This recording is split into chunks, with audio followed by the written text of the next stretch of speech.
Over the weekend, I casted the biggest Marvel Rivals tournament since release, and that is the Marvel Rivals Showdown on Twitch Rivals. 12 teams of creators faced off against each other, and each team was a mix of pro players and streamers. And in this video, I want to show you through the eyes of a professional esports commentator everything that goes into casting an esports event like this, and what makes an event like Twitch Rivals special. One thing to note, this video is not about the drama that surrounded the rosters and teams, because I like being a caster, and I'm going to be clear that I am 100% neutral when it comes to stuff like this. However, I will briefly go over what that drama was, as it's important to the context of what I'm thinking during the cast and what decisions I'm making when speaking at speeds between 200 and 240 words per minute. I'm just a caster, not really a big creator yet, but if you want to help me get on that level, now's the time to click those buttons down there. You know the ones. Please, I have bills. What makes Twitch Rivals special as a caster or commentator? For starters, it's an opportunity to indirectly work with some of our favorite creators. How often can you say that you were paid to talk about XQC, Valkyrae, or Shroud playing a game that you love? Unlike traditional esports, Twitch Rivals mixes casual players with high-level competitors, creating a unique dynamic. For casters, that's a fun challenge, lifting everyone up equally. Sure, even in standard esports broadcasts, you'll find players having off days, but in Twitch Rivals, the blend of skill levels makes balancing expectations and managing hype a core responsibility for casters.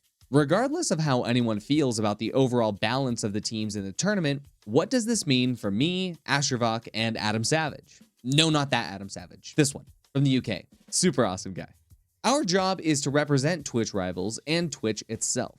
When you accept a role like this, you aren't there to dunk on players or glaze your favorite streamers. We're there to celebrate the tournament itself and ensure that every player shines equally. As a caster, it's my job to tell a story and help make the viewer feel connected with the players that they see on screen, their struggles, and their successes, without diminishing either team. And that's especially important in an invitational event like Twitch Rivals, where the focus isn't on the competitive scene itself, but instead highlighting members of Twitch's own community. In regular competitive circuits, storylines revolve around individual growth, team dynamics, and long-term progress. But when it comes to a one-shot invitational event like Twitch Rivals, the goal is to give equal respect to every team as if they have the same chances of winning. It's also worth noting that Twitch Rivals is a for-fun invitational event where everyone is getting bread no matter what. So it's also important to make sure that we're highlighting positivity at every turn, because in the end, everyone is winning. Here's a little behind the scenes as to how I prepped for the event.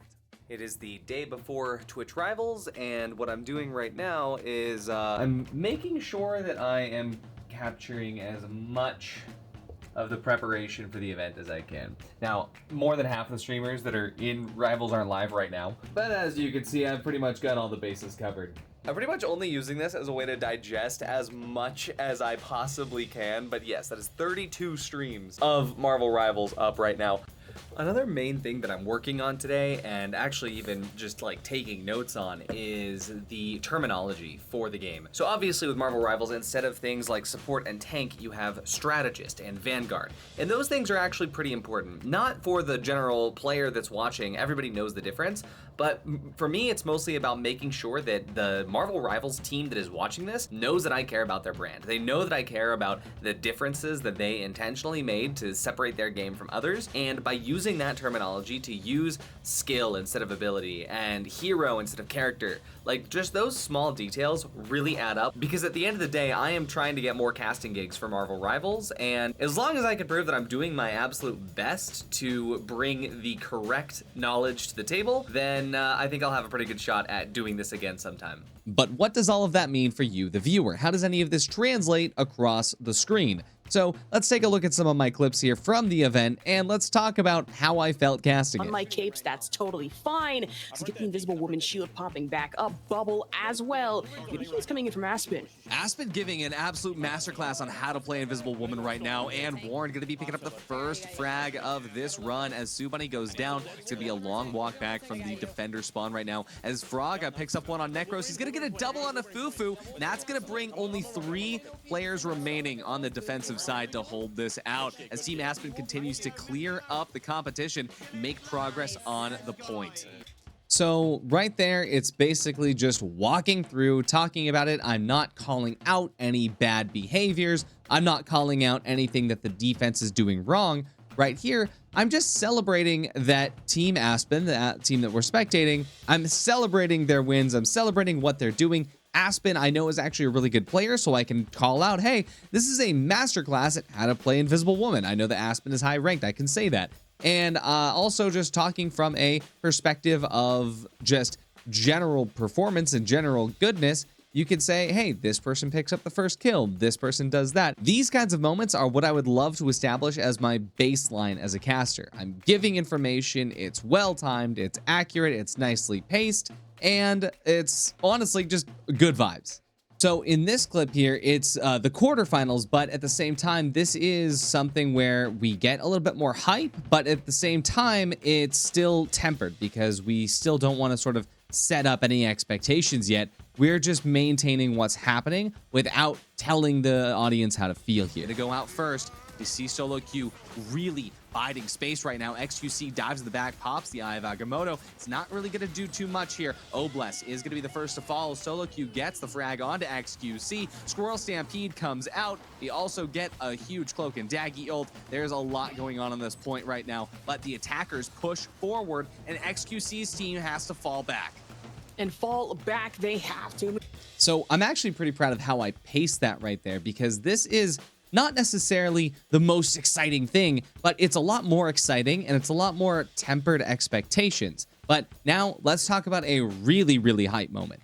So we're going to dive now into the grand finals here. This is the first map, and right now there is a lot going on where we're almost at the very end of the first map. Because we're at the end of the first map, this is going to be setting up who is kind of the team that needs to, defend in order to stay on top, or who is the team that needs to keep going in order to not get knocked out.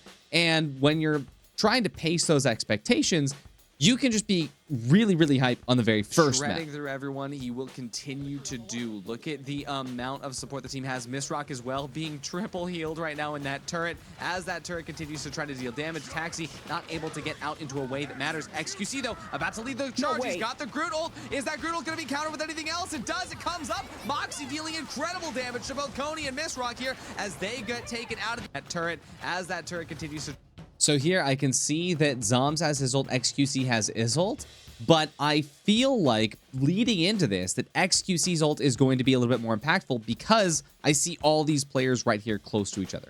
Zoms is either going to be playing off of that with his ult, or his ult is going to just provide value, which it always does anyway. So I make a mental note. I want to talk about XQC's ult first. Try to deal damage. Taxi not able to get out into a way that matters. XQC, though, about to lead the charge. He's got the Groot ult. Is that Groot ult going to be countered with anything else? It does. It comes up. Moxie dealing incredible damage to both Coney and Misrock here as they get taken out of the equation. It's going to be a long way coming for this defense half as they now have to worry about an Invisible Woman ult coming through the back lines and making sure that everybody is well supported as XQC dives up to the point here, providing enough space for the team to get out. Even though he goes down, the team pulls back with the Cosmic Yarn Amplifier, holds into the side, and it's up to Wolverine to try to spread them out far enough to where nobody can get the buffs from Storm, nobody can get the sustain from the healers, and they do just that.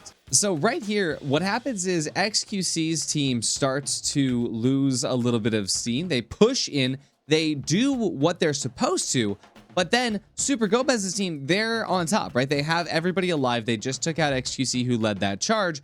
So this looks good for XQC because the fact that they get a couple insane picks here, but surprisingly, Hogs MR's team sustains through it. And as they're sustaining through it, I can't just shift and say, oh, I was wrong and XQC's team didn't, they didn't get rolled. What I really want to do is highlight how XQC's plan is working, but then shift to what Team Hogs MR is doing that causes Team Hogs MR to actually be the victor here. As XQC dives up to the point here, providing enough space for the team to get out. So XQC dives into the point here to provide enough space to get out. Even though he goes down.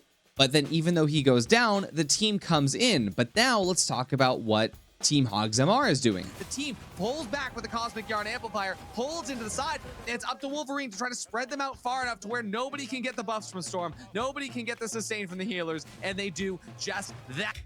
So that's why it shifts right at the end to it's up to Super Gomez to be able to, remove everything that we were just talking about with Team XQC. And so I'm actually really happy with how that one turned out. And it really makes a difference if a team is at match point or if they have a couple more to go. You want to highlight that. 2-2-2 actually is working out here right now, and for Team XQC is their last chance to stop it. They need to stop it before it hits this point. They have just a little bit of time left. The Luna Snow ult buying enough time for Venom to come and swing in. They swap XQC onto the Venom to dive the point to get this fight. It looks like it's doing a lot of damage here, but DPS Deku survives through it. Gaspin survives through it. They are going to burn the Hell ult right now, but they have to do enough damage to deal all the way through the Cloak and Dagger ult. It's not going to be enough. XQC, though, he's about to go down. He gets healed. He has the overhealth. Is he going to go out? He goes out to the Hell ult here. No. Zombs goes out as well. This is huge. The whale lands right on top of Munebear. DPS Deku finds a pick on a taxi, and it's all going out here as XQC's team goes down.